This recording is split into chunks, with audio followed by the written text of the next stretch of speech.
Hello awesome people.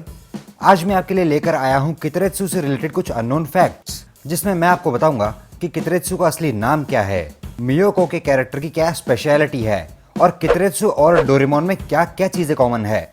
और आपके लिए एक मज़ेदार सवाल, अगर एक दिन के लिए आपको मित्सुओ, नोबिता, कितरेत्सु या केनेची में से किसी एक की लाइफ जीने का मौका मिले तो आप किसकी लाइफ जीना पसंद करोगे?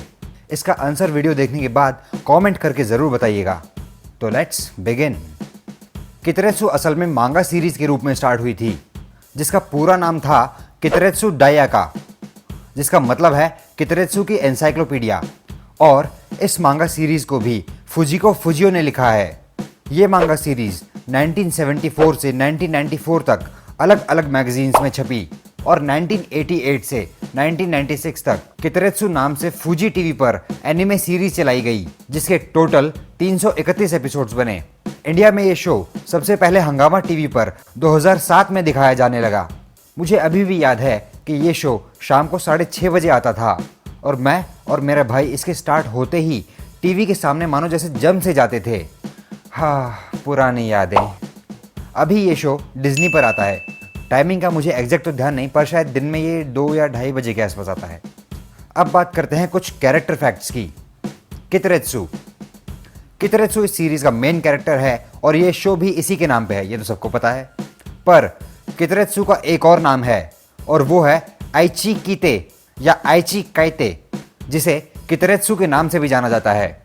इस शो में कितरेत्सु 10 साल का लड़का है जो टोक्यो में रहता है और इसके पूर्वज थे कितरेत्सु साइसामा, जो पुराने ज़माने के मशहूर साइंटिस्ट थे और उन्होंने ही कितरेत्सु डायका लिखी। कई एनिमे सीरीज की तरह कितरेत्सु की आवाज़ भी एक महिला ने दी है, जिनका नाम है तोशिको फुजिता। सैडली अब ये हमारे बीच में नहीं है। लास्ट ईयर 28 दिसंबर को इनका स्वर्गवास हो गया। भगवान इनकी आत्मा को शांति दे। Well, moving on. Korosuke Kiteretsu का रोबोट है, जिसे कितरेत्सु ने कितरेत्सु डायका में से देखकर बनाया है। ये एक समुराई वॉरियर स्टाइल रोबोट है, पर असल में ये एक असिस्टेंट के अलावा ज़्यादा कुछ नहीं है, जो कितरेत्सु की हेल्प करता है उसके इन्वेंशंस पूरे करने में। मियोको का पूरा नाम है मियोको नोनोहाना, जिसे कितरेत्सु बहुत पसंद करता है और फ्यूचर में ये दोनों शादी करेंगे। मियोको का कैरेक्टर बहुत स्पेशल है। वो मिचिको की तरह दिखती है, शिजुका की तरह बिहेव करती है और इन सब चीज़ों का एक कॉमन कनेक्शन है, जिसके बारे में हम आगे आपको बताएंगे। पहले ये कैरेक्टर फैक्ट्स पूरे कर लेते हैं।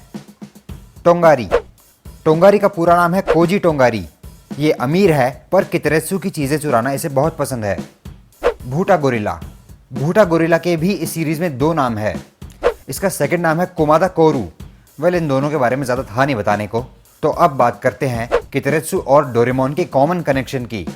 कितरेत्सु के स्पेनिश वर्जन का नाम है कितरेत्सु एल प्रिमो मास लिस्टो दे नोबिता, जिसका हिंदी में मतलब होता है नोबिता का इंटेलिजेंट कजिन या नोबिता का स्मार्टर कजिन।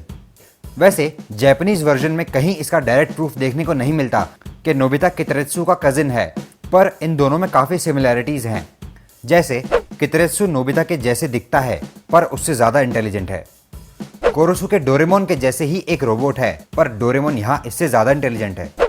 मियोको और शिजुका का बिहेवियर एक दूसरे से बहुत मिलता जुलता है। टोंगारी सुनियो की तरह अमीर और चंट खोपड़ी है। भूटा गोरिल्ला जियान की तरह बुली नेचर का है, जो हमेशा कोरोसुके और कितरेत्सु को परेशान करता रहता है, जैसे जियान नोबिता को परेशान करता है। और इस सीरीज के अलावा मियोको का कैरेक्टर निंजा हथौड़ी की यूमिको और परमैन की मिचिको से भी मिलता है, क्योंकि ये सभी मांगा फुजिको फुजियो ने ही लिखी है। तो एक तरह से ये दोनों नहीं होते तो आज हमें इतने बढ़िया बढ़िया एनिमे देखने को नहीं मिलते। थैंक यू फुजिको फुजियो। और जो सवाल हमने स्टार्टिंग में आपसे पूछा था, अगर उसमें आप मेरा ओपिनियन पूछो तो मैं तो भाई मित्सुओ बनना चाहूँगा, क्योंकि उड़ना किसे पसंद नहीं है यार। और मित्सुओ के पास रियल पावर्स हैं और उसके पास एक ऐसा रोबोट है जो किसी की भी शक्ल ले सकता है, बस एक टच की ज़रूरत है।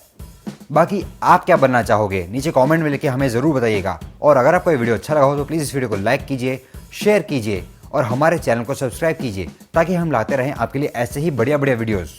तो जल्दी ही मिलते हैं नेक्स्ट संडे किसी ऐसे ही मज़ेदार फैक्चुअल टॉपिक के साथ।